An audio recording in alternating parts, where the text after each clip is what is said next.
আমরা সমাজে বহুত সুরের ঘরে সুরেরা কয়দিন আগে গেছিল না মাজার ভাঙতো, কথা কয় না কেন? আপনারা কি মাজার ভাঙার পক্ষে আছিলেন? আমি আছিলাম।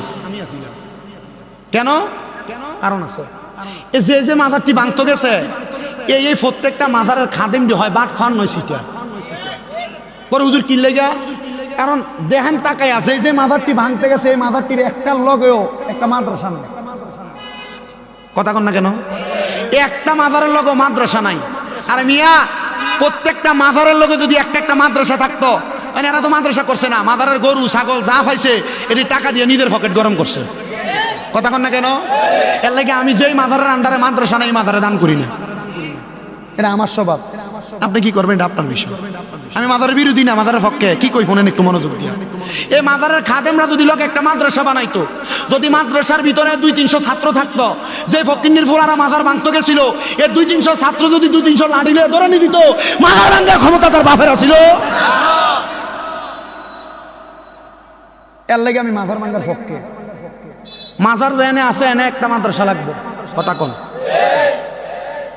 মাজারে মানছে যে দান করবো এই দানের টাকা দিয়ে 3 ফুলাফান পড়বো, তাইলে হইল মাদ্রাসা, কথা কন না কেন? আল্লাহ আমরা বোঝার তৌফিক দিক। আবার যখন মাজার ভাঙ্গে তখন আবার আমি কইছিলাম মাজার যেহেতু ভাঙ্গে উপরে ইটটি ভাঙ্গে কিনলে গিয়া, মাজার যেহেতু ভাঙ্গে মাজারে আয় না গ্লাসটা সেটি ভাঙ্গে কিনলে গিয়া, ফাললে মাজারটা যে ভাঙ্গো যে দূর পর্যন্ত বেটার মানি দেওয়া হয়েছে এর দূর পর্যন্ত ভাঙ্গে রে আগুন ফুট।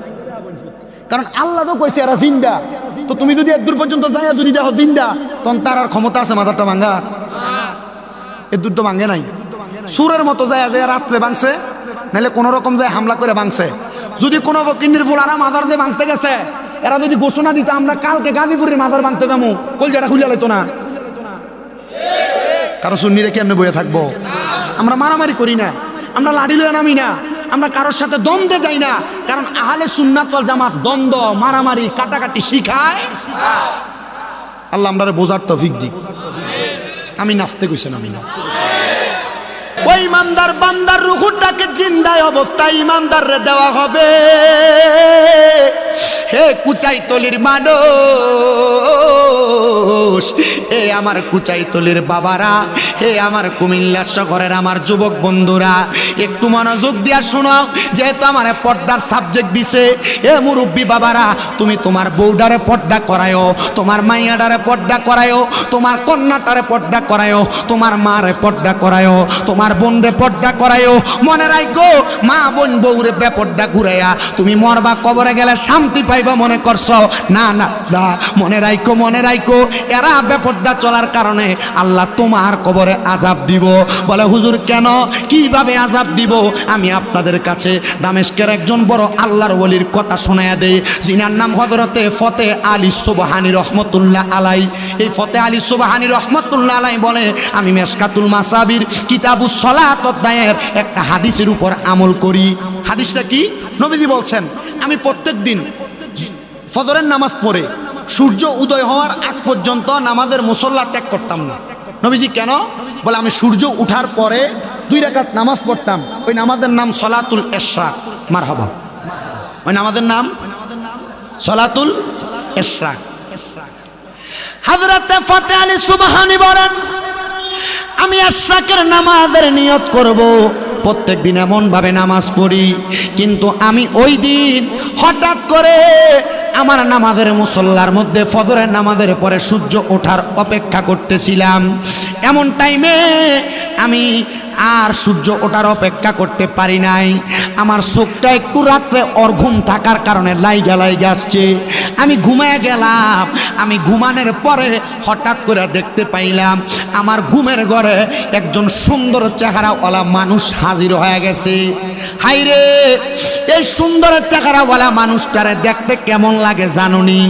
আমি দেখলাম ওই মানুষটার নাভি থেকে মাথা পর্যন্ত বড় সুন্দর দেখা যায়, কিন্তু তার নাভি থেকে পায়ের তালু পর্যন্ত আগুন ধাউ দাও করে জ্বলতেছে। নাউজুবিল্লাহ পড়বেন না।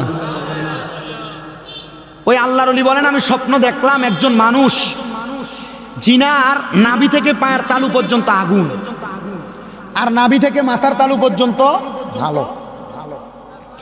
হযরত ফতে আলী সুবহানী বলেন, আমি তারা প্রশ্ন করলাম, এরে আল্লাহর বান্দা, তোমার কেন এমন অবস্থা, তোমার কেন এমন খারাপ অবস্থা, তুমি কি বলতে পারবা?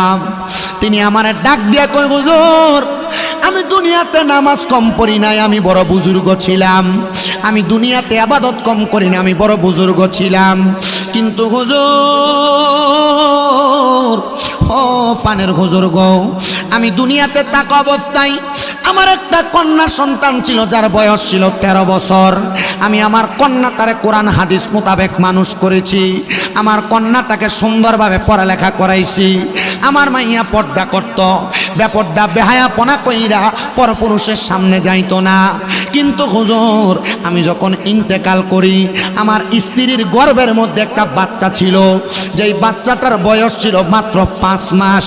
হুজুর, আমার ইন্তেকালের পরে ওই মাইয়াটা যখন জন্ম নিল, জন্ম নেওয়ার পর সে প্রাপ্তবয়স্ক।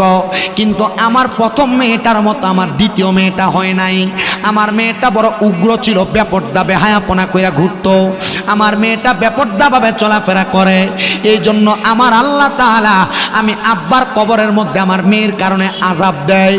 এ আমার কুচাইতলি এলাকার মাইকের আওয়াজ শুনতেছ আমার মা বোনেরা, মনে রাইকো গো মা, তুমি বেপর্দা বেহায়াপনা কইরা চললে আমার আল্লাহ তাআলা তোমার আব্বার কবরে আযাব দিবে, তোমার আম্মার কবরে আযাব দিবে, তোমার স্বামীর কবরে, তোমার ভাইয়ের কবরে আযাব দিবে। ওই মাইয়াটার কথা বইলা আল্লাহর বান্দাটা হঠাৎ করে ঘুম থেকে চলে গেলেন। উনি ডাক দিয়া কয়, জগতের মানুষের দলেরা, জানো রে জগতের মানুষের দলেরা, আমি এমন স্বপ্ন দেখার পরে আমি আমার স্বপ্ন দ্রষ্টাটা ভাঙ্গা দিয়া আমি হঠাৎ করে আমার গায়ের মধ্যে তাকে দেখলাম চিকন চিকন ঘাম দেখা যায়। আমি এমন অবস্থা দেখা হঠাৎ করে আবার দাঁড়ায় গেলাম। আমি দাঁড়ায়া চিন্তা করলাম, কেমন অবস্থারে হইতেছে, কেমন অবস্থারে হইতেছে। একটা মাইয়ার কারণে আব্বার কবরের মধ্যে যন্ত্রণাদায়ক শাস্তি দেওয়া হইতেছে। এবার আমি চিন্তা করলাম, আমি তার খবর নিব কোন জায়গায় তার বাড়ি। দামেস্ক এলাকা তালাশ করতে করতে হঠাৎ কোনো ঘরের মধ্যে দেখা না পাইয়া একটা ঘরের সামনে যায় সালাম দেয়, আসসালামু আলাইকুম ওয়া রাহমাতুল্লাহ, আসসালামু আলাইকুম ওয়া রাহমাতুল্লাহ, আসসালামু আলাইকুম ওয়া রাহমাতুল্লাহ। তিনি বলেন 3 বার সালাম প্রদান করলাম, আমার জন্য দরজা খুলে না। কিন্তু তৃতীয়বার আমার সালামের জবাব না দিয়া একটা মেয়ে বেপরদাভাবে বের হইয়া তার হাতের মধ্য থেকে একটা পানির পাত্র থাইকা কিছু ময়লা পানি আমার গায়ের মধ্যে ফিকা মারছে, কিছু ময়লা পানি আমার গায়ের মধ্যে মেলাইয়া দিছে। আমি এইটা দেখা আমি মাইয়াটার দিকে তাকাইলাম আর বললাম, এমন মাইয়া যে মাইয়া আমার গায়ের মধ্যে এমন ময়লা দিছে, আল্লাহ তুমি তার হেদায়েত দান করো। উনি ওই ঘরের সামনে যে 3 বার সালাম দিছে। কয়বার? 3 বার সালাম দেওয়ার পর দরজা খোলে না, কিন্তু তৃতীয়বার